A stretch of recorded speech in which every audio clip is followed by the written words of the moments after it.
officially. So I've just started the intentional recording. Yeah, so welcome to our first webinar of this year and the start of our second season. And so we're excited to get going again and to have new members in the audience. I see 17 people. That's really exciting. So that's really great. So welcome everyone. And yeah, and it's good to have fresh faces and also to have younger presenters. I think that's also exciting. Although I think really in South Africa, once you have a PhD, you're not really junior anymore. We have so many staff members before their PhD. So yeah, I'm going to just say a couple of things. So Nonhlanhla Ntuli is our presenter today. And yeah, we're very excited to have her. She recently got her PhD in linguistics at Wits University, where she also got her MA and previous degrees in African languages and linguistics. And she's interested especially in sociolinguistics and in learning type processes. Sorry, I'm now trying to I cannot go back and forth on my screen very easily, but yeah, so she's presenting some of the research from her PhD this morning, and I think I will just hand over to you now. And yeah, let's hear what you want to share. Thank you so much, Christina. Good morning, everyone, and thank you so much for attending this talk. I hope you enjoy it, and I look forward to engaging with all of you afterwards. I think I'll just turn off my camera for now while I present, or would you prefer that I have it on? I'm not sure if... I think it's nice to keep it on, actually, unless you find that uncomfortable. Not at all, not at all. So the title of my presentation is The Accuracy of Multilingual Learners' Responses to L2 and L3 Questions, a bottom-up analysis to the construction of meaning. Okay, so it is known that South Africa has low numeracy and literacy levels. And over the years, a number of reports and studies, have indicated that in accordance to local and international measures, tests, and standards, South Africa has a poor learner performance, which is of course evident in the low levels of literacy and numeracy skills. With this information, many scholars have highlighted that a large number of our learners cannot read for meaning. And this is why I wanted to start this presentation with some background on the development of comprehension. Studies of L1 learners have shown that the skills that are important to the development of comprehension start emerging very early in the child's life. And this is before they're even at school. And so for the first few years, children master these basic aspects of their native languages. This means that children begin school already knowing the basic systems of their L1. And the child's command of a language then becomes complex, and this complexity is expected to increase and advance as the child starts school and learns to read. And at this stage, they're also expected to use these newly developed skills to assist them in learning. In the later primary school years, the child's comprehension development is characterized by a continuation of language and literacy development, building on the development that occurred in the early school years. So basically, when in primary school, they're further developing their comprehension skills, and literacy is built upon this foundation. And this is why literacy levels and learners' ability to comprehend is used as one of the primary measures of school efficacy. But of course, we know that there are many factors that determine academic success for learners, such as their socioeconomic status, the teaching methods, the school's resources, and so on. However, knowing how to read, understanding what you read, and developing academic writing skills are essential. And attaining these skills is a step towards academic language proficiency. So it's very important that children have a strong foundation in comprehension. But unfortunately, by the end of grade 4, the majority of South African children still have poor comprehension skills in both English, whether as the language of learning and teaching or as their second language, and in their home languages. And almost a third of the learners remain functionally illiterate in English by the end of grade 6. So basically, our primary school learners struggle with comprehension throughout their entire primary schooling. Now add the complexity of multilingualism. What happens to learners whose L1, first language, is not the standard language prescribed by the curriculum. Because that's almost the case in a lot of these multilingual areas, where a lot of the multilingual learners, the L1 that's prescribed by the South African education curriculum is not necessarily their L1. So in addition to English as an additional language, multilingual learners, like I said, especially the ones in Gauteng townships, speak a different language at home. And in most cases, you find that this is a non-standard language, like in my case, sometimes Sipitori, Mamelodi Lingo, and this is a different language to the one that they are learning as a home language when they begin school. So owing to this misalignment, these multilingual learners' L1 cognitive development is not necessarily continued into the formal schooling. It is for this reason that the study, in the study, I favor the term L2 for home language subjects and L3 for English language subjects. Now, we already know that skills underlying the learning of language are formed at an early age, but it does not mean that children are necessarily fluent speakers of their first language by the time that they begin primary schooling. And as a result, the multilingual learners that I speak of are already considered to be at a disadvantage when beginning to learn their language comprehension skills, since they are forced to develop these skills at a faster pace to achieve the same level as that of a first language learner. This means that multilingual learners must now simultaneously acquire the language of the academic curriculum. They further need to learn to read in a language that they have not even mastered orally. If these learners do not comprehend sufficiently, they might be unable to communicate or even understand the content in both the language of learning and teaching or their second language. And a learner's ability to answer questions has substantial influence on their language literacy and academic achievement. It is therefore imperative to understand the procedures of question processing in order to observe learners' comprehension and answering of questions. Now, the overall evaluation system used to determine a learner's achievement in school uses different assessment tasks to test their knowledge and assess their academic performance. These assessment tasks are mostly made up of questions which are considered the most informative instrument in assessing reading comprehension and the knowledge and skills acquired by the learner. Questions facilitate children's learning and higher order thinking. And the answering of questions depends on various cognitive levels. For example, extracting information, interpreting that information, analyzing and providing an explanation, justification.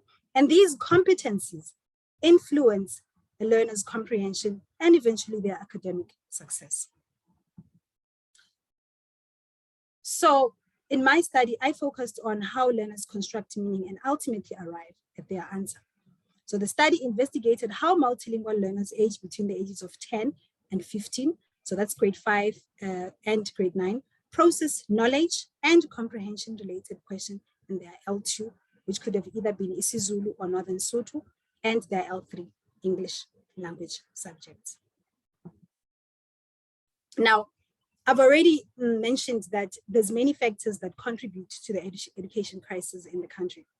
And research, yes, has been carried out to try and understand the causes. There's been interventions and projects implemented by the Department of Basic Education aimed at assessing learners' reading skills, identifying their reading problems in the early stages of school and improving the literacy and numeracy levels of the country as a whole. However, there is still a lack of awareness of the psycholinguistic processes that underlie language and literacy development, which are also contributing factors to the country's existing education crisis. So more than anything, the biggest reason that I did the study was to put more focus on the cognitive linguistic problems underlying poor literacy and numeracy levels reflected in the country's results. I specifically focused or used questions as an assessment tool because of the growing crisis, it becomes crucial that research also focuses on the tools of assessing comprehension, since these play a vital role in our understanding of language, learner achievement, and the development of diagnostic tools. I also chose a multilingual population because multilingual language development is still not well understood. Research on multilingual learning and teaching has not paid enough attention to learners who speak a different L1 at home to the one that they are prescribed to at school. So these learners are basically learning English as a third language in addition to their home language. So in the bigger picture, the study is more or less set in the context of addressing poor learner performance by addressing the challenges that multilingual learners face when processing and answering questions. So the motivation for this study is the quest for better understanding of question answering skills by multilingual learners. In order to understand the cognitive and linguistic behavior of learners when answering questions, the starting point was asking how these multilingual learners process and answer questions in their L2 and L3. So how does a multilingual, so the research questions that the study asked were, how does a multilingual learner process and answer a question? Do they process or fail to process the question? How do they arrive at their response, whether correct, incorrect, or partially correct? And what is this question processing? So question processing involves a variety of cognitive capabilities. So in simple terms, when a learner is faced with a question, the first thing they do is locate in the memory elements that are specified by the given information in the question. So they extract the information given by the question. This is called the extraction of the presupposition. The extraction of the presupposition is concerned with what information is given or not given in the question. This information can be shared assumption that forms the background of the asserted meaning. So, for example, on the slide, I've given a short excerpt from a comprehension and a question that would be asked, like a learner will be asked based on that short excerpt. So, for example, what happens to the cat when Kate sings in the shower? If when you read this question, you are able to deduce that something happens to the cat when Kate sings in the shower, or able to identify that there is some association between the events that occur which involve the cat and Kate, then you're on track.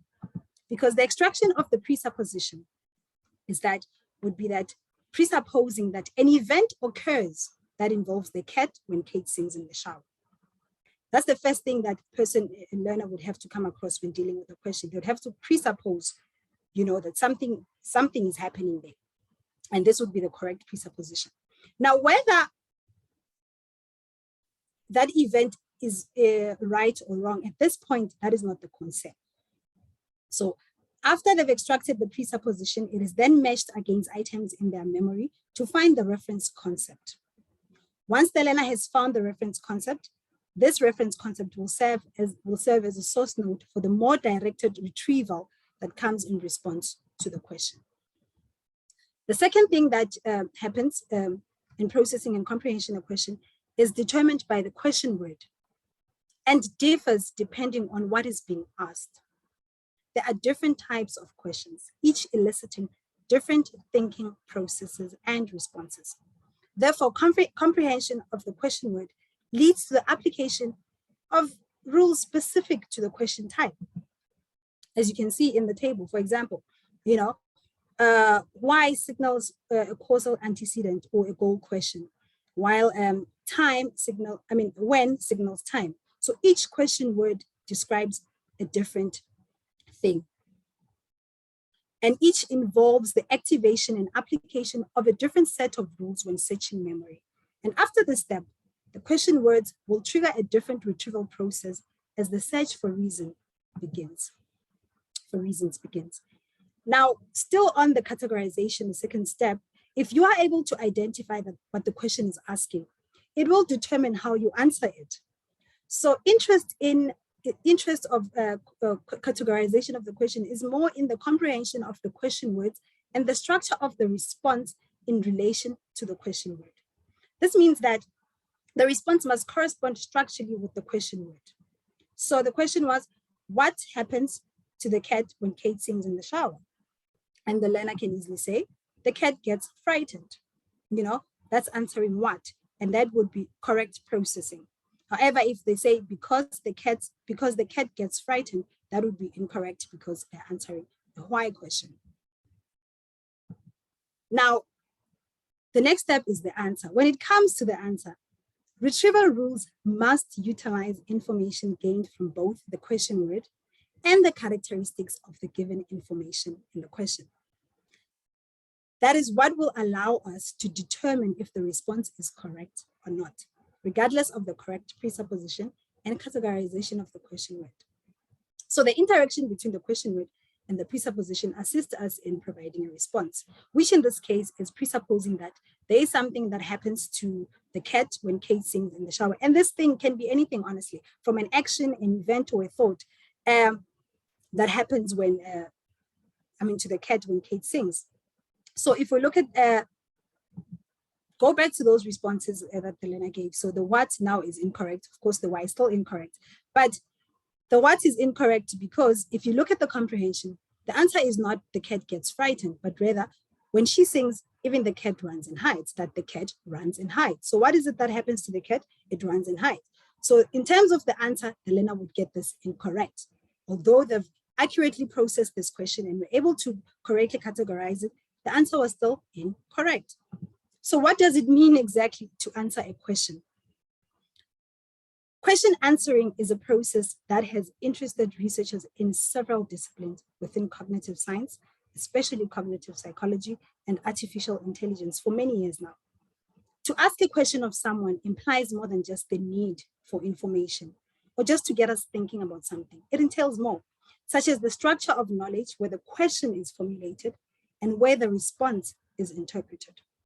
When a learner is asked a question, thinking begins to form.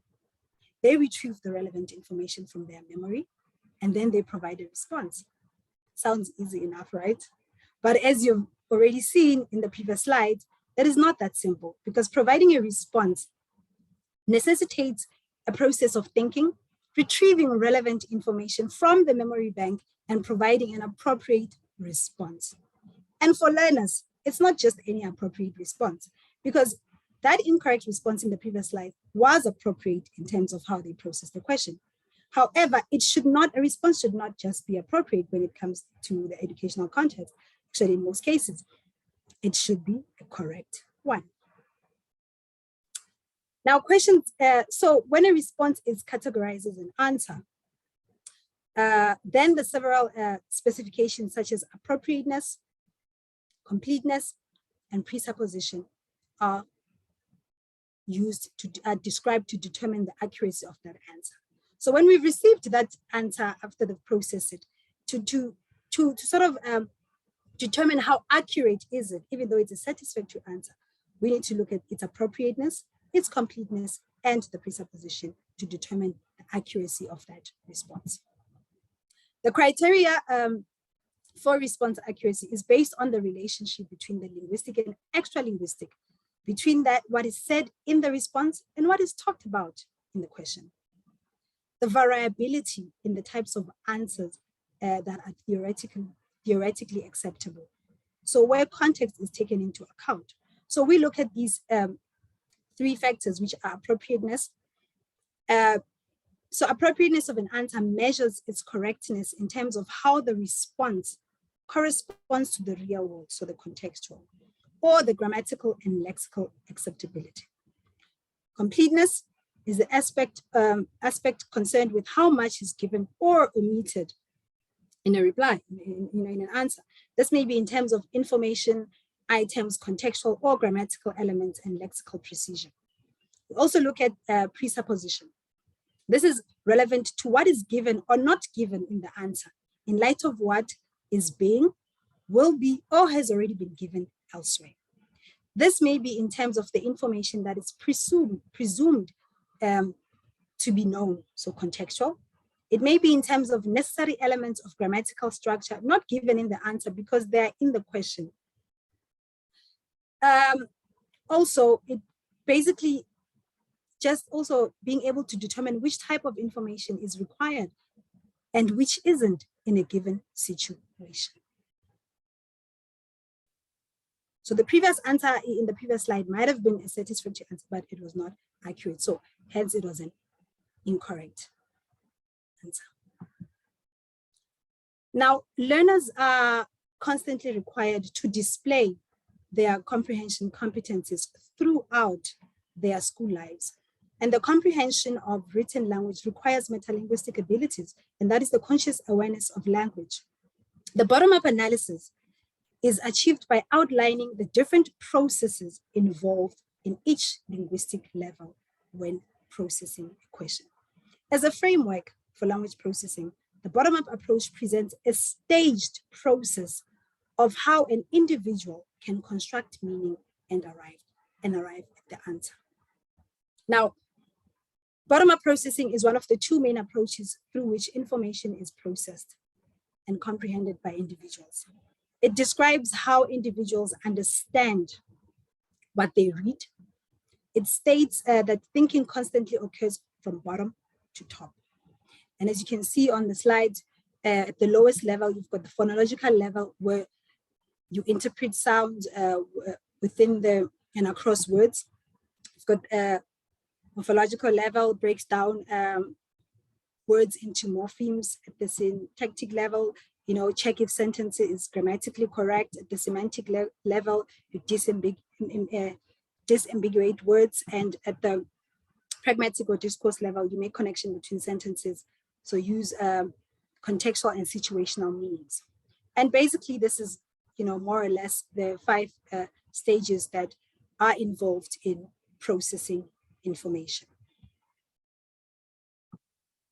So, question processing involves cognitive mechanisms that are not open to direct inspection.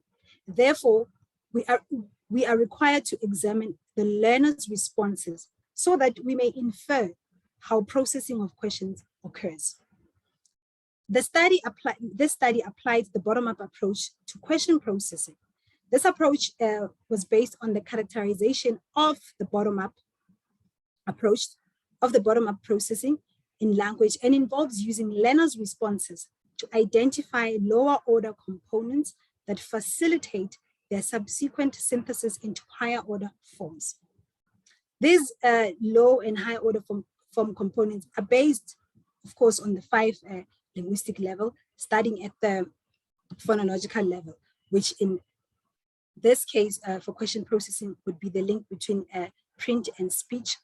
However, not analyzed because more than anything, the responses were in a written format. Then the morphological level, where the responses were broken down into morphemes. And at the syntactic level, focuses on the structure of the language and the differences in meaning caused by changes in word order. And at the semantic level, where the literal meanings of the learner's responses were examined in relation to the information that was asked by the question. And at the discourse or pragmatic level, the analysis of the learner's response based on the context of the text, the story given, and the question that was given. So the study used a qualitative method in order to answer the research questions mentioned earlier. And qualitative research is especially important when a researcher wants to discover underlying motives of human behavior. For example, how interactions take place, the manner in which they occur, and why in that specific manner or situations. The sample population we used, the participants were multilingual learners speaking more than 2 indigenous South African languages, all from Pretoria townships, so Mamelodi and Nelmafias. There were speakers of Sipitori, who a non-standard language. They were learning English as a first additional language and isiZulu as a home language. And yeah, there was a total of 42 learners that participated in the study, grade 5 and grade 9. So 24 grade 5s and about 18 grade 9s. Learners completed a brief language background questionnaire with the help of the researcher, it was me, to establish, among many other things, the actual home language, or L1 of the learner, and other languages spoken by the learner. The isiZulu and English stories, isiZulu and Northern Sotho and English stories were taken from the DBE workbooks and exam papers. for the intermediate phase, so that's between grade 4 and 6. And the questions that were used for the task covered a range of cognitive levels based on Bloom's taxonomy of cognitive processing. But after the study was piloted, the questions were reduced in number and only a few were chosen to represent two levels that the study focused on. So we only looked at knowledge and comprehension. And so for the main study, a shorter excerpt was also used, and just 2 questions, one knowledge and one comprehension were used in both L2 and L3. So these were the questions that were asked based on the stories.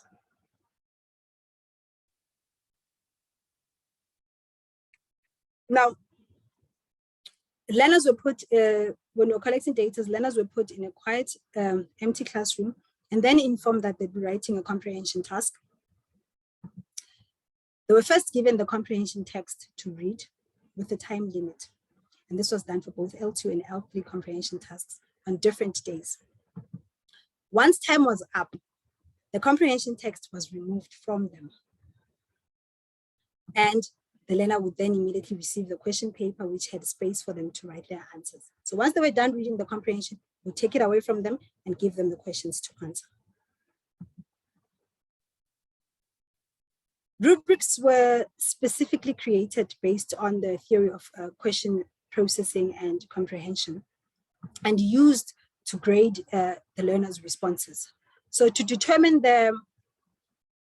so learners' responses were transcribed into Excel and graded for processing competence. So this was to determine if they were able to actually first process that question. So we're looking more at presupposition, extraction, and categorization of the question words. And then we're looking at the accuracy of the responses, using appropriateness, completeness, and presupposition as our guideline to determine if the answers were correct, incorrect, or partially correct. So then we had accurate processing, partial processing, and accurate processing. We had correct response, partial response, incorrect response.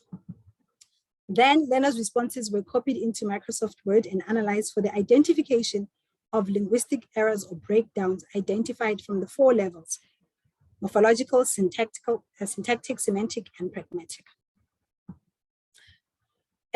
Data analysis involved the qualitative analysis of learners' responses using the bottom-up approach. From the learners' responses, each level was analyzed. Therefore, the morphological, syntactic, semantic, and pragmatic nature of the learner responses to the question under inquiry were examined. If responses had breakdowns in more than one level, the bottom-up approach was used to determine the major dominant levels from the lowest to the highest. So where did this breakdown occur? And yeah, so trends in the processing competence. So when it came to processing of questions for L2 and L3, learners show that in both L2 and L3, learners were able to extract the presupposition and categorize the question with, hence the very high averages or frequencies in accurate processing. As you can see, for knowledge questions in both L2 and L3, they're in the 90s. So it's the overall. Same for comprehension, L2 and L3, So it was quite good. Learners were actually able to process the question. And across age, also still, very, very high. Both age groups did quite well. High averages with the older group, of course, all of them being able to process the question, all of them.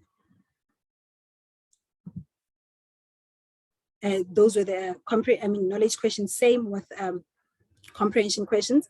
The older group, all of them being able to process them, and the younger group also not doing bad, in terms of processing the question. Then it came to the answering of questions, so now when we were determining if the answers were correct, partially correct or incorrect, as you can see, for knowledge questions in L2, okay, not so bad, in the 50s for L3, with an average of just in the 60s. Same with in L2 comprehension, learners did not do well at all. And same with L3, just 1 in 2 learners was basically able to, to correctly give an answer to the comprehension question. So we can see that from the high processing, from the high accurate processing, the answering was, very different. So learners there were some problems. There were really some problems. And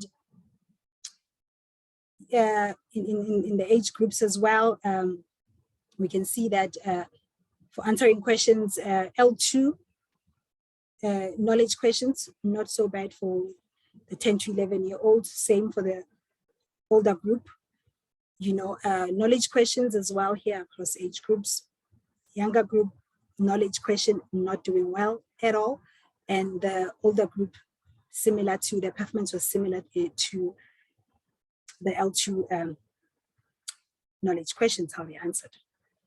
For comprehension questions as well, the younger group, not well. Same here in the L3 comprehension questions.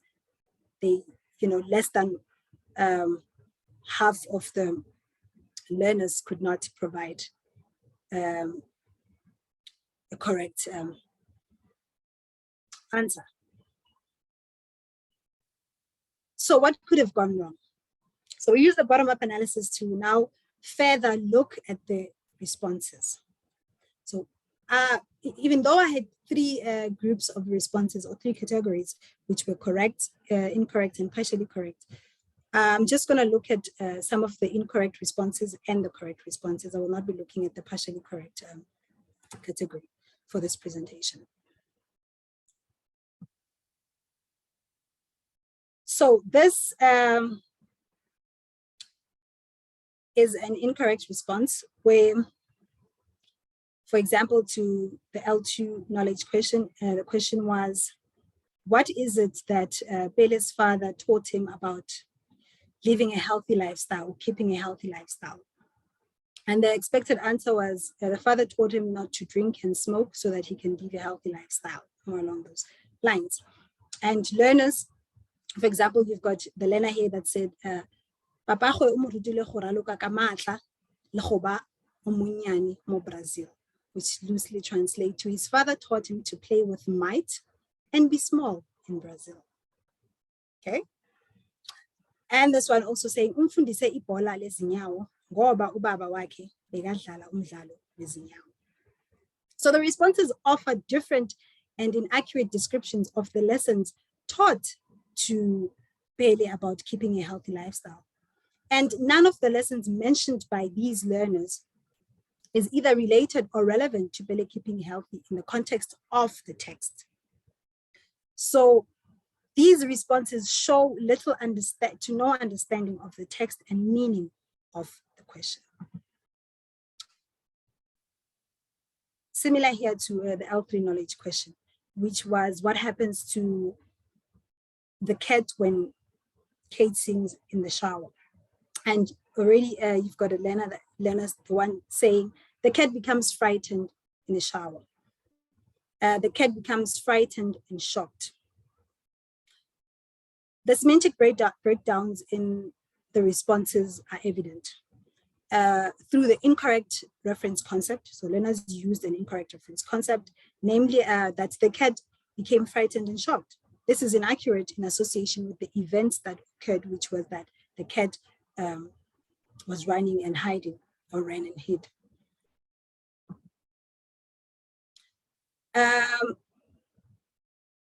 Same here, the response of this learner also shows that there's an error at the semantic level. The learner used a reference concept with incorrect semantic content justified by pragmatically incorrect inferences. So the question, L2 comprehension was, how did Pele feel when he first played his first match for his country? And the answer was he felt like he was in a dream. So the learner answered, waphatheka kabi ngoba wayezwe ingoma yendawo wayiqula wakhumbula yendawo yakhe. which loosely translates to he felt bad because he had heard the song of the place being sung and remembered this from his place.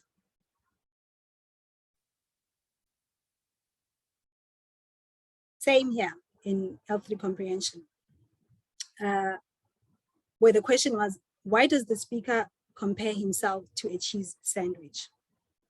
You can see breakdown in the syntactic and semantic levels, where the learner says, because Peter's grandmother tell him he's a cheese sandwich. And there's incorrect use of tense there, and and also incorrect reference concept.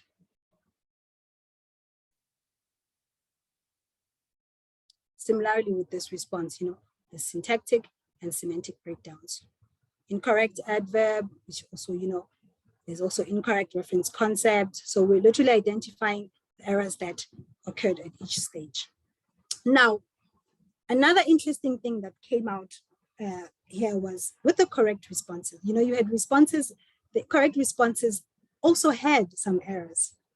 And with some responses, it affected the accuracy to an extent of making the correct response incorrect, while in some cases, it didn't necessarily affect the semantic level of it. So even though there were errors, the response was still accurate. And I'll show you an example. So for example, here, this is was classified as a correct response, based on the marking rubric that was used to mark these responses. And I might have forgotten to mention this, but with the rubrics that were created, I had several educators, language educators, also mark the responses individually for validity and reliability. And of course, you've got a response here that says, to the question that said, what is it that Billy's father taught him about living a healthy lifestyle? And the child says, ukubhema nokuphuza akumfanela.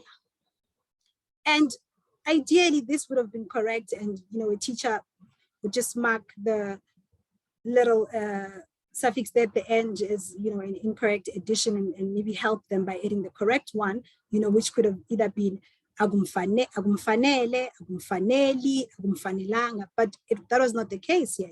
The learner did not give these alternatives. They used this, and if you look at this, the use of just that suffix at the end breaks this response entirely, because now it loses meaning as well.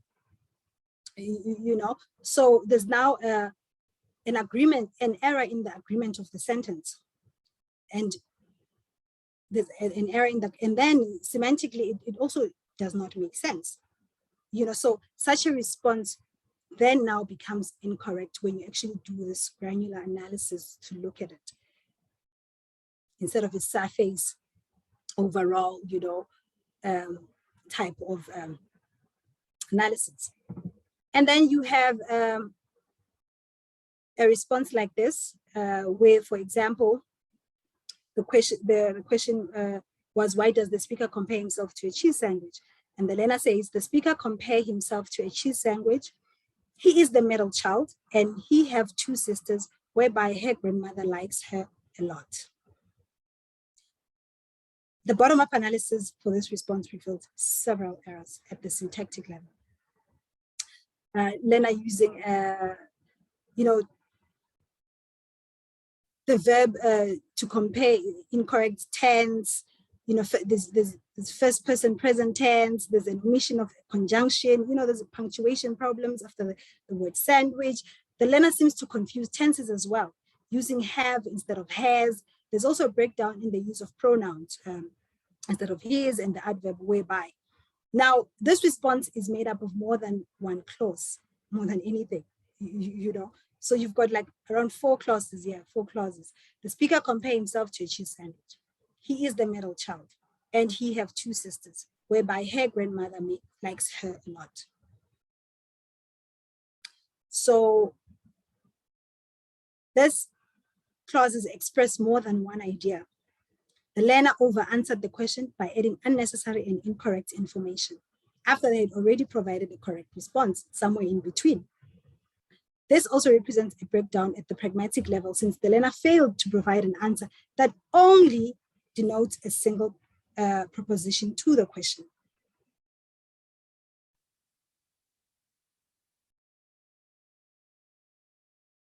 Now,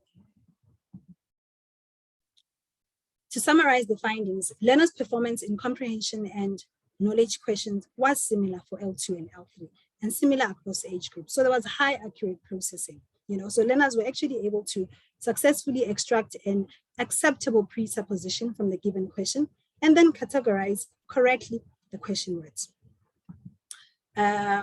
Trends in the response accuracy of the learners' responses. Learners provided correct responses to the comprehension and knowledge question in both their L2 and L3, the majority of learners. However, it's very important to remember that correctness was actually not very high at all. So it was like 1 in 2 learners were able to, answer the question correctly. And that was the highest number. So it's quite scary, actually. And when it came to age, the 14 to 15-year-old learners produced more correct responses in comprehension-focused questions in both their L2 and L3, while the 10 to 11-year-old learners produced more correct responses in their L2 in knowledge-focused questions, while the 14 to 15-year-olds produced correct responses in comprehension questions. Learners produced more errors when responding to knowledge and comprehension-focused questions in their L3. So there were more errors in their L3 compared to their L2, but in both languages, there were errors. And the quality of the responses based on these errors also varied. However, overall, the errors were similar in terms that they happened in all the, or most of the syntactic, pragmatic, and semantic levels in L2 and in L3. So the results of the study show that all 42 learners who participated in the study were able to answer the question in both their L2 and L3 languages. They provided answers to both comprehension and knowledge-focused questions. Now, taking into account that several scholars have argued that if learners can answer questions correctly, then it means that they have understood the text in the question. But if they do not answer correctly, then they have not understood both the question and the text. So not all answers provided by our learners were correct, implying that many learners who provided inaccurate responses were reading without fully understanding the meaning of the text and the question. So for example, only 1 in 5 demonstrated understanding of the knowledge questions. And as I've already been saying, 1 in 2 understanding and comprehension question. This means that there is a 50% chance that a learner would successfully be able to comprehend what they are asked. And if children are already reading without meaning at grade 5 level and the grade 9s, I think it's safe to assume that this problem occurs much earlier than grade 5 level, probably in the lower formative years. Moreover, this finding can also be used as evidence that multilingual learners whose L1 is a non-standard language, then having to learn new languages, L2 and L3, while also learning in the new medium of instruction, can gravely impact their ability to accurately respond to comprehension questions. Now, although learners that provided incorrect answers, can lead us to assume that they did not understand the text concerning the question posed, indicating a breakdown in the, in the learner's processing and response to question. Saying that a learner did not understand the question just because they gave an incorrect answer is simply not enough. And this is because learners can understand some parts of a question, but not other parts, or understand the question and yet still give an incorrect response. And this is what we've seen, both cases in the study.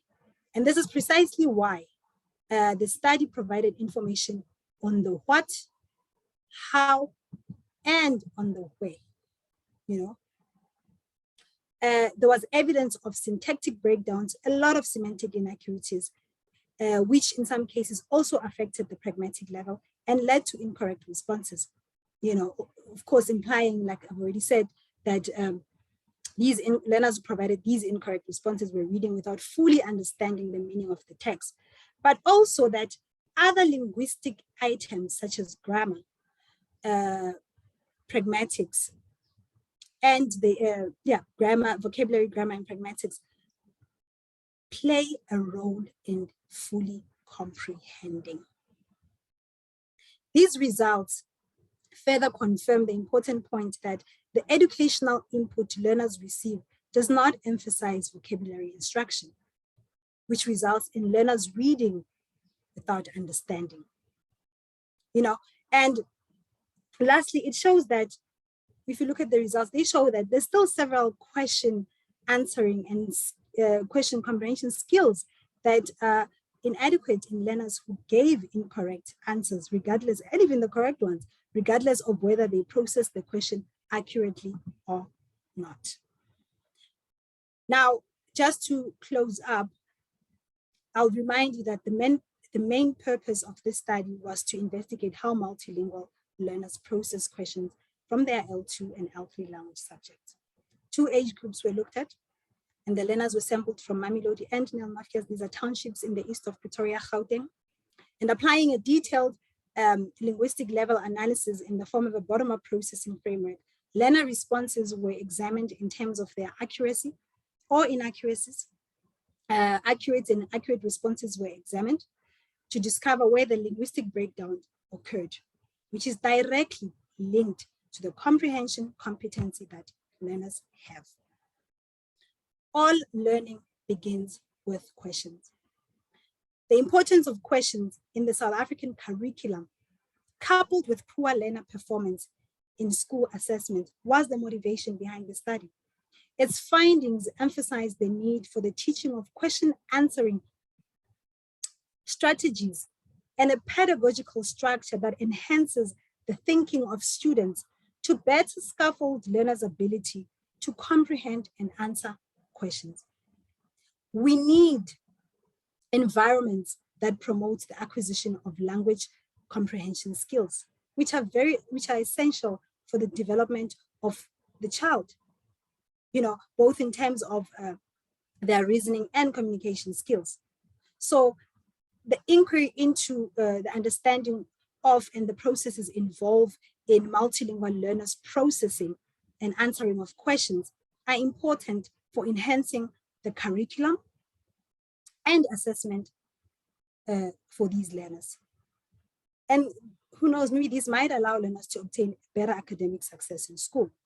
So as such, in closing, the findings further should compel the education sector to factor in cognitive skills that are provided for psycholinguistic research in syllabus creation in order to detect and mitigate the deficiencies before they become deeply entrenched. This most assuredly presents a huge detrimental impact on South African multilingual learners from townships in terms of their scholarly success.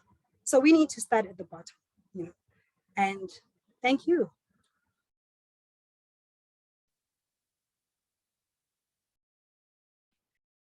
Thank you so much, and that was also perfectly timed. Great, so we have time for questions and discussions. Just quickly, so feel free to turn your camera back on if you want to, but again, it's up to you on whether you feel like it. If you want to ask a question, you can raise your hand or type in the comments, or both maybe if you want to. We have a little bit of a soft ending, so we can continue past 11 South African time, but obviously we understand that some people may need to leave. So if you need to go somewhere by 11, feel free to, but otherwise feel free to stick around and ask more questions for a little bit longer. So does anyone want to start? Don't see any hands yet. Then I will start. Oh yeah, and I see Jochen. Okay, Jochen, you can start.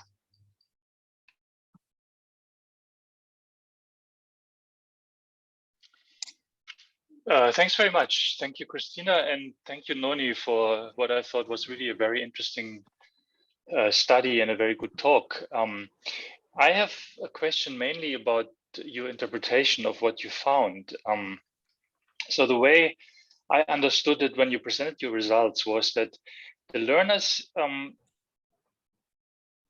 mistakes were mainly related to the content of the story. So it seemed that what you find is that there were no mistakes that would suggest that they kind of misinterpret the question word, for instance, in terms of these different categories that you presented at the beginning. It seemed that the type of question and the type of given information, as opposed to what the question was about, it seems that learners were able to interpret the question correctly in this way, but then gave an answer that in terms of the content of the story was incorrect. And I was therefore surprised when in your summary in the end you said that you found that they did not fully understand the questions. I thought that your findings suggest that they understand the question, but they might not be able to give the right answer because perhaps they fail to understand the story correctly. So the way I thought you would interpret these results was that they are comprehension deficits that may be linked to either the inability to process meaning when reading a story. They may be linked to pure memory problems. So I wasn't sure whether the learners could actually keep the story that they were meant to read with them as they were answering the questions, or whether they had to sort of remember the story after reading them. So maybe you could also say something about that. But basically, I thought you were showing that the problem was in extracting content from the story and then providing the correct answer to a question that was correctly processed. But you seem to interpret your results differently, and I wondered if you could say a few words about that. Okay, thank you, Johan, for that. You are absolutely correct. The learners were able to process the question, so they understood that what the question requested, what did it want, and they were able to presuppose what the question, was all about. Yet when it came to their responses, they provided incorrect responses, which I've said that it might have been because definitely they gave an incorrect reference concept. So when they were searching their memory and a list of all the possible answers were appearing, and they chose the wrong one.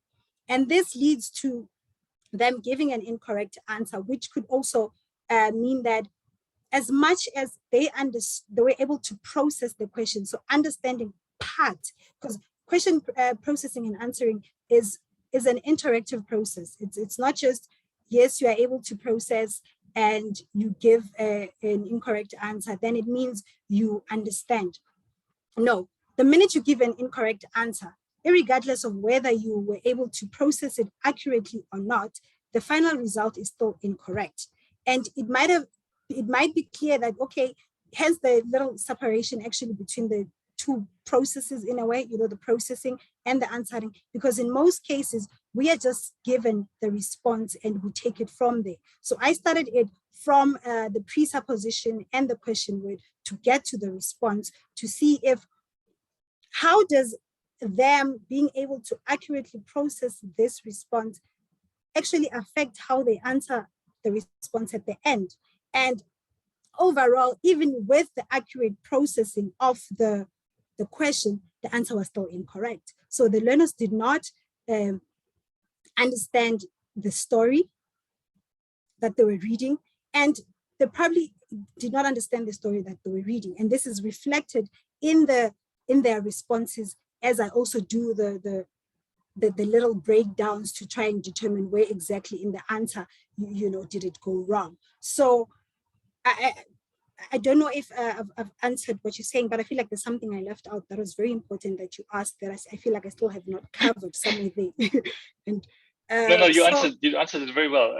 The only other question that I had was whether the learners, when they were given the questions, did they still have access to the text? Or was the text, were they asked to read the text? And okay, so then my follow-up question would be, if I'm allowed to ask that quickly, Christina, I hope so. would be whether it couldn't just be a memory problem. So for instance, when you presented that first story with the shower and then the question, I didn't remember the reason for what the cat was doing. Although I had just read the story, so it was. I wonder if you know, it could. I don't know how long the stories were, but if it could it just be memory. That's possible. That's also possible. And if you look at a lot of language processing studies, of course, I mean, most of it also leads to studies on memory, you know, on comprehension. So that memory does play a role. And I think with the timing of the comprehensions were quite small. And what I did is I piloted the study first because I had like 5, 6, 7 questions, and that took very long. So, and then I redid them and, you know, reduced the questions, and I timed the learners without telling them. So I would give them the short story and the 2 questions and give them all the time they wanted to answer them. And the average time in almost all cases was the time that I used for the main study. To, you know, so I would be like, okay, so it probably had more than enough time, like 20 minutes for 2 questions, you know. But of course, the fact that I removed the comprehension in front of them, and now they had to remember. And if you look at the 2 questions, and knowledge and comprehension, according to Bloom's taxonomy, it's actually, you know, these are very low cognitive order questions. You know, they don't require analysis, application. You basically just recall the stuff that you read in the text. So yeah, definitely. Okay, thank you. Thanks very much, Noni. Excellent talk. Thank you. I see we have a question from Ramona. Please go ahead.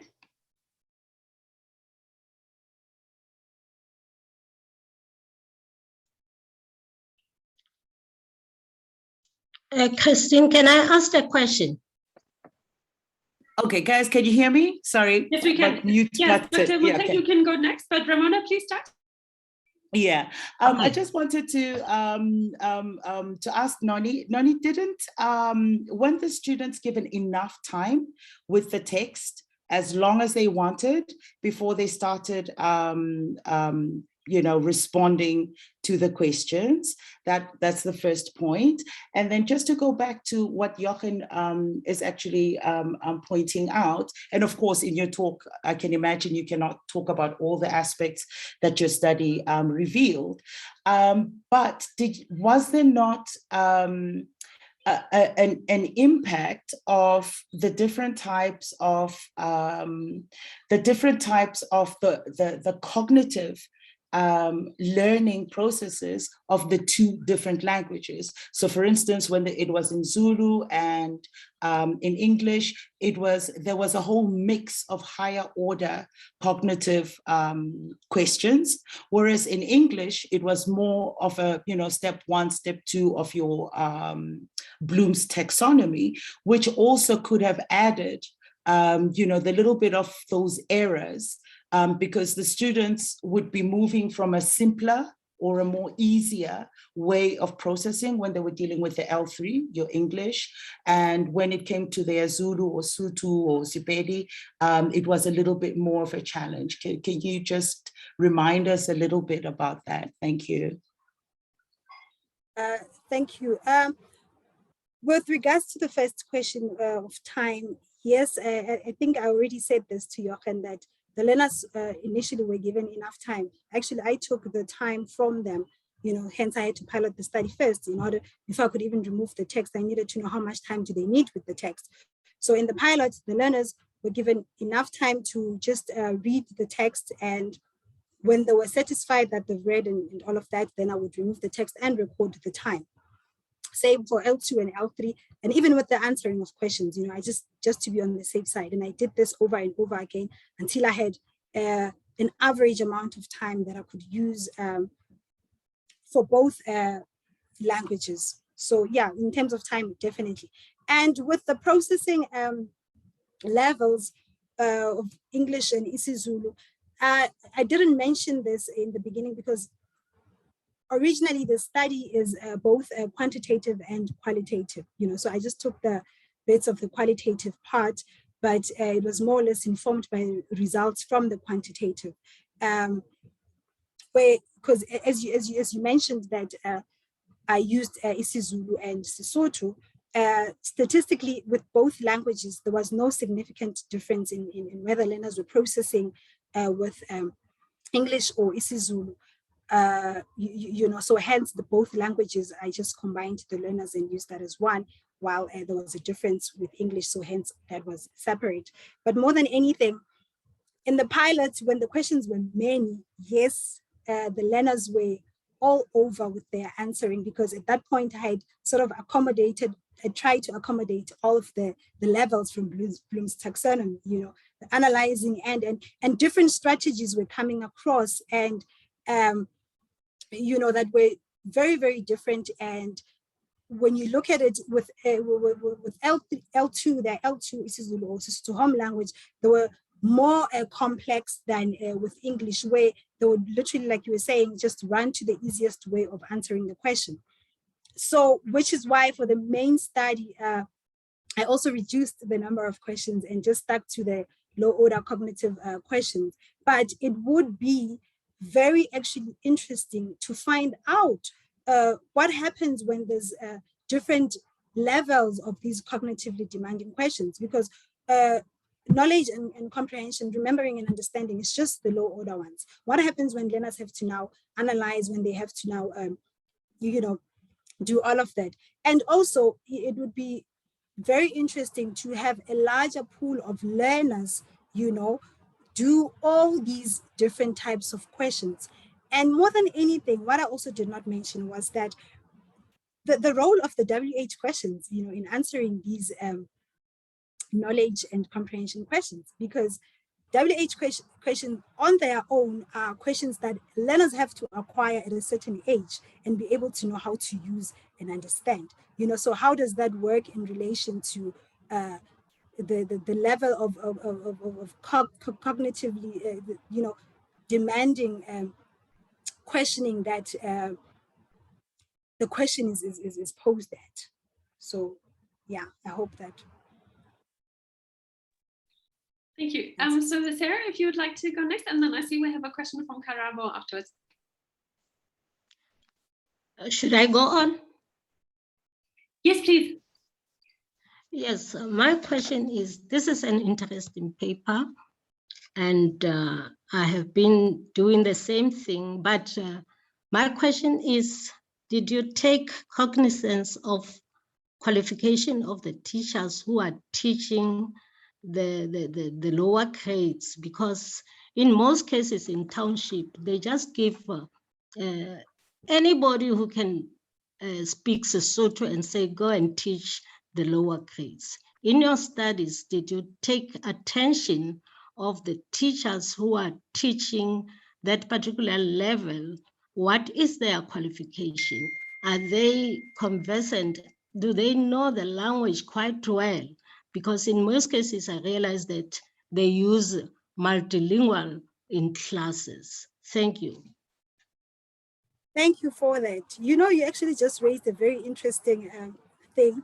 My mother is a teacher as well. And recently she came to see me like 3 days ago because she was angry that she's a life science specialist, so she teaches life science.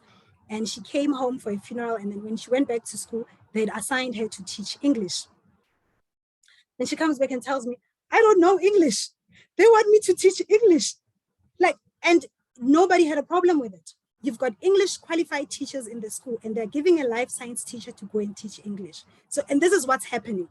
No, I did not look at the qualifications of the teachers because the damage is already there. The damage is already there with the learners. So I'm taking what I'm already getting from the system and seeing how much damage is already there. But I definitely agree that the role of the teacher and the qualification in all of this plays a huge part. It plays a huge part. I mean, take just this example that I gave. Now my mom has to teach English.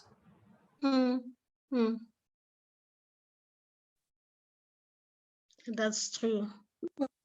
So there's a lot of damage at both the school level, and the learners are the victims as well, because now also it's like, how does a person who's not specialized to teach language even begin to teach or improve a child's comprehension skills? Yes, a follow-up question. From 42 or 45 students, that did you take account whether they do in their families speak the home language or multilingual language? Because one other reason is that that can influence their understanding in answering your comprehension test. If at home they don't speak their home language quite well, then that's why you have those particular 100%, 100%. These multilingual learners, their home language is not isiZulu. Their home language is not Sepedi. Their home language is not Setswana. Their home language is Sipitori. This is a non-standard language. They speak this language with the families. This is the Tsotsitaal that's spoken in Pretoria. Yes, you know, definitely. the older generation speaks this language. So these kids are not fluent in any of these standard languages that are prescribed by the curriculum and that they have to do at a home language level. So this child gets into primary school, they speak Sipitori as home, and they get to school, they have to start learning isiZulu. Yes. They don't know isiZulu. Nobody speaks to them in isiZulu at home.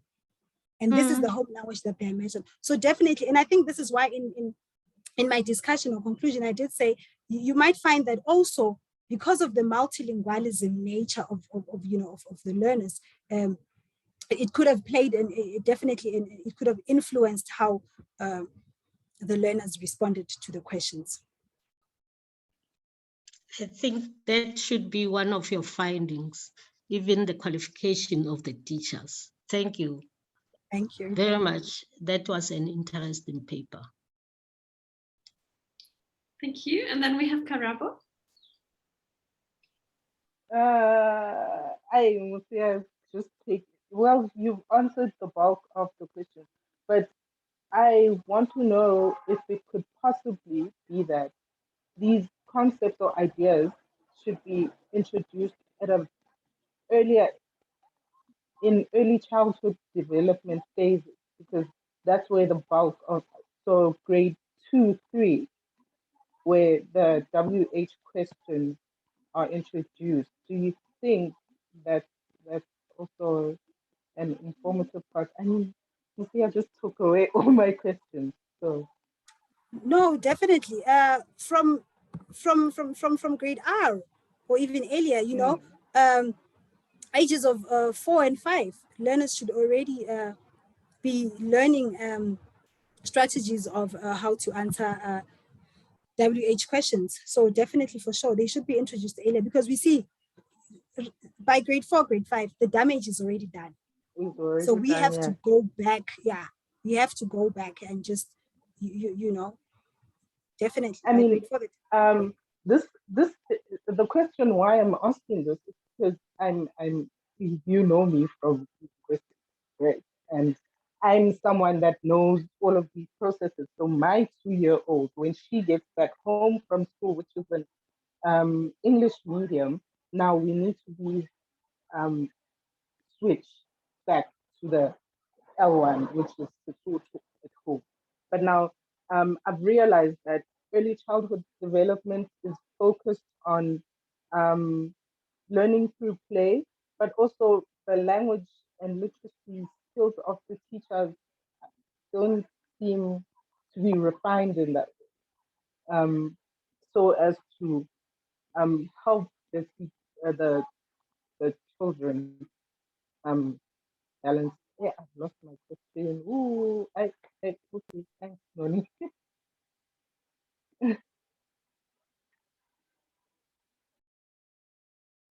No, thank you. You've answered me. So okay. let's let that last part go, because I've lost my train of thought. No worries. Thank you so much.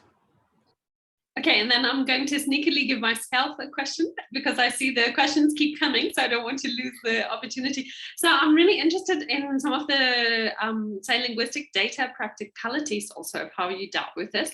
I mean, you've told us about the complexity and this is of multilingualism in this context, and this has, of course, come up in the questions and comments. So yeah, I would be really interested in hearing a lot more about this, but to sort of limit it a little bit, I have try to narrow it down to 2 specific data questions that I was wondering about. So you had this example of what you referred to as incorrect isiZulu of akumfanela instead of akumfanele. And I was wondering, how clear is it that this is an error? Couldn't this be Gauteng Zulu? Maybe it is very clear, maybe it's not very clear. So I was wondering about that part and how you would make these kinds of decisions, because I think sometimes these errors will be obvious to the researchers and sometimes not. And then also in your one Northern Sotho example, you had Papagwe, I think, and that to me looked, I would assume that that would be a Sepitori word, actually. I might be completely wrong, but it doesn't look like, to me, that didn't look like a standard word. So I was also wondering, because obviously we know that the realities are actually much more messy, right? It's not you're speaking Sepitori now, and now you're speaking isiZulu, and it's very clear to everyone what that means, where and how and when. So yeah, I'll try and limit it to this part. Okay, remind me if there's anything I've left out or I don't remember from the questions. But with the practicality of how I broke down the responses and dealt with that data per se, is that I also enlisted the help of linguistics Zulu speakers as well. I did this Zulu home language as well. And with some linguistics masters and PhD students, we went through the responses, because with the teachers, it was just marking correct, incorrect, so that was done. However, with the linguistic breakdown, it was with speakers of the language and myself. And of course, some of these were determined, based on the criteria that we were using to say, is this correct, is this not correct? Is this an appropriate Zulu word? Do you say agumfanela? What does it mean? Agumfanela, it doesn't mean anything. It doesn't have a meaning, but you can sort of extrapolate from that the learner wanted to say agumfanele, agumfaneli, agumfanelanga. There's so many possible ways that could have gone, and they gave an incorrect one. And in some cases where you have something like that, where it's just an affix that was added or a wrong prefix, the answer did not necessarily change the meaning. But you do have cases where it does change it, like the example that I showed there, where it was totally changed, because that on its own didn't make sense. And yes, could it be a variety of Sepitori, that's how we talk, that's how it is, that's how it's done? Great and brilliant. But marking in school does not consider Sepitori. This is, marking in school does not consider Sepitori. If that's a result of the multilingualism of the learners and how the language is used according to them, then we need to start looking at these non-standard languages as well. We need to start looking at them and see how they can complement what is already standardized or used to assess these learners. Because as the previous, I don't know who asked me a question, said, in the classrooms right now, teachers use multilingualism to teach. They code switch all the time. They'll teach you what a braid is in Sotho, in Zulu, and you'll think, I understand this. And then the assessment will come and you're like, what on earth is this? Because now you're no longer allowed to code switch when you are replying. You have to stick to the so-called standard language in order for you to be able to answer that. And I'm going to give you one example that I had from my data where the learner code switched in their response. And the answer was partially correct, even with the code switching, because when I was doing the linguistic breakdown, I was more interested in the meaning, overall meaning of the response.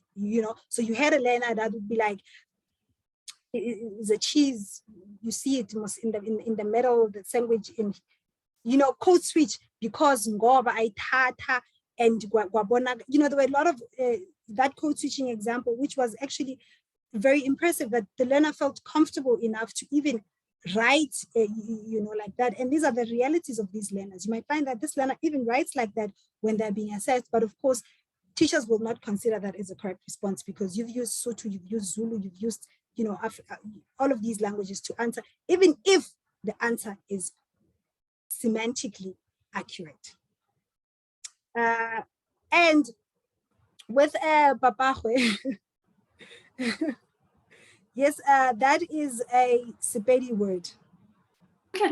Okay, then I just misanalyzed, it looked like the kind of word I would expect in a mixed language, but okay. It's probably because you probably use it a lot also in these non-standard languages, you know, and over the years it probably has even acquired different meanings, you know, of the same word. Probably has yeah, and I mean, it's not always that obviously visible, of course, from just looking at a word. Okay, I'll hand back to Ramona, who has a... Nonhlanhla, I'm just very interested with the points that Mutsia actually brought through. And I wanted, how do you reconcile the different factors of, firstly, how much literacy do we have in the home place? And this notion that if you speak an African language, that means you can understand any African language that you are being taught at school. You can be coming from Limpopo and then you find yourself in KwaZulu-Natal, and then because it's an African language, we just hoy that in there and you should do well. And then thirdly, the most important thing for our profession is this absolute, we are always put aside as linguists. You know, linguistics is completely put aside. It's wonderful that the language practitioners do a lot of work, but I think linguistics has been put on the back burner. And don't you think that all these different factors, whether from your social factors to your educational, to the environment, and it's actually a bigger thing that we actually have to look at. I don't know, how do you reconcile all of that? Thank you.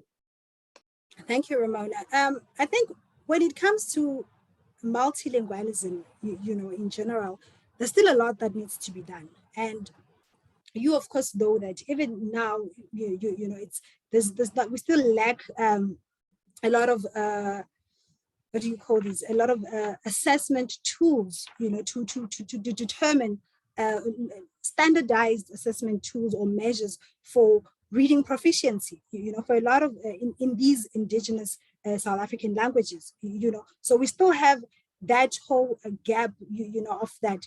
And so it becomes quite difficult to even determine to what extent exactly is that language that the learners speak a problem. You know what I mean? It becomes very, very, very a difficult challenge. And this is why it's important that we start at the bottom. And of course, we have this we need this collaboration with educators. You know, they need to recognize, like I said, these cognitive factors that also play a role in learners' overall comprehension of educational content. Yeah, you know, we always talk about, we need to collaborate with educators. We need to do that. We need to do that. You find a lot of studies that look at the comprehension problems, but you know, it's from a linguistic perspective or it's from an educational perspective, and there needs to be more collaborations with these different fields. There need to be more work done for the better and for the goodness of our learners. You know what I mean? Because it's not just getting it right or wrong. There's cognitive and linguistic deficiencies that are there that also need to be recognized and be properly addressed by these teachers that will be teaching our learners, and they need to be aware of those. So we need to do more research to make sure they are aware of those and work together in order to try and understand how can we implement, how can we change the curriculum, how can we improve the curriculum in terms of you know, combining all these differences in order to improve the quality of education. You know, we are tired of having low literacy and numeracy skills, and for that matter, you know. So yeah. Great. Do we have maybe time for one shorter comment or question? Last chance.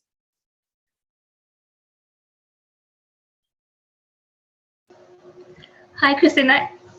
Sorry, I couldn't find a way to raise my hand. My screen has changed slightly. Okay, so but we'll have I was two just more, but Shumela, go ahead, and then Karabo, I see also raised her hand again. Sorry, I'm just wondering, and I don't know if I missed it because there's some background noise that I have currently. If maybe you would consider at some point, if you would get funding and all of that, some kind of intervention study which might potentially allow you to have a clearer and better picture in terms of where exactly the disconnect is between being able to understand the content, being able to process the question, and what seems to be missing when it comes to actually answering the question. And to also sort of figure out, okay, what exactly would ideally need to be done by the teachers in the classroom to be able to assist students to answer these questions better. Thank you, Shubela. Yeah, I think that's just a comment rather. I mean, funding is always appreciated. You know, we definitely need funding to start a very large project of actually dealing with this from the root. You know, that is without a doubt a need. And one thing, you know, about teachers, you know, is that it's very hard to touch teachers directly. You know, the union, especially when you want to introduce something to the teachers and you're changing something, there's a lot of political challenges that you come across when you're dealing with educators. A lot of politics involved. So it would have to be a very high up project that also slowly draws in the bigger political influences in education that will be able to slowly bring the teachers to our side. You know, because can you imagine starting this project, working with, yes, a few teachers or a lot of teachers that will be wanting to participate, and you come up with a beautiful intervention strategy, you know, that requires implementation. And then you're like, hey, educators, this is the strategy that we have and needs to be implemented from. I mean, there would be a lot of, you know, fighting and uproar, and there would be, you probably have that beautiful document of yours shelved for years. So it actually, you know, there's a lot of also political influence here that would need to be addressed. A lot of political influence that would need to help and contribute to making this a success. Because if we actually want real change, we have to start making that change for sure.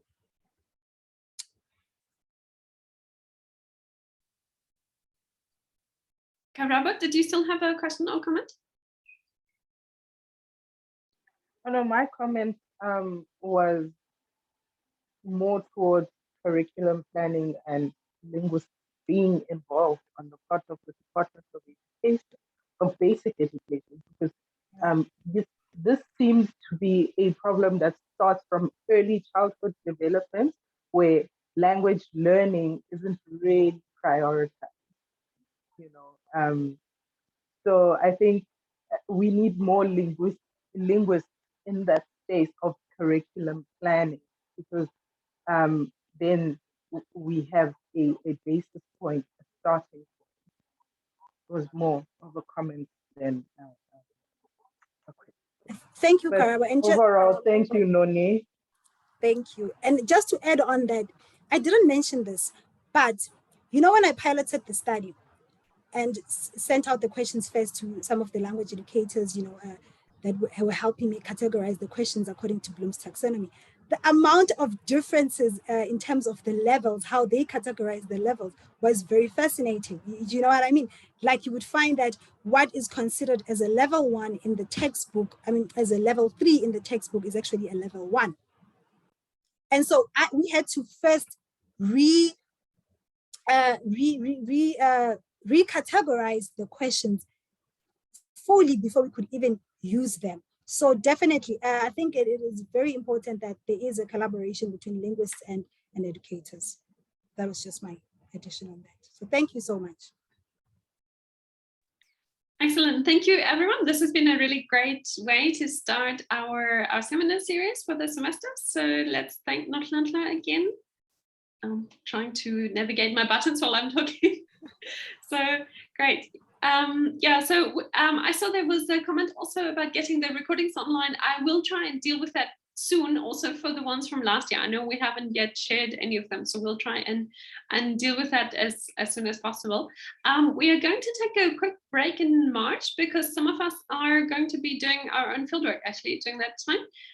But we've already sent out the title and date, or the date and speaker for our April session, which is going to be a syntax talk by Asia Petrashko. And then we also plan to have a May webinar. So we'll get in touch once we have those details and the abstract ready. So thanks everyone, and hopefully see you all in April. So I'm gonna stop the recording.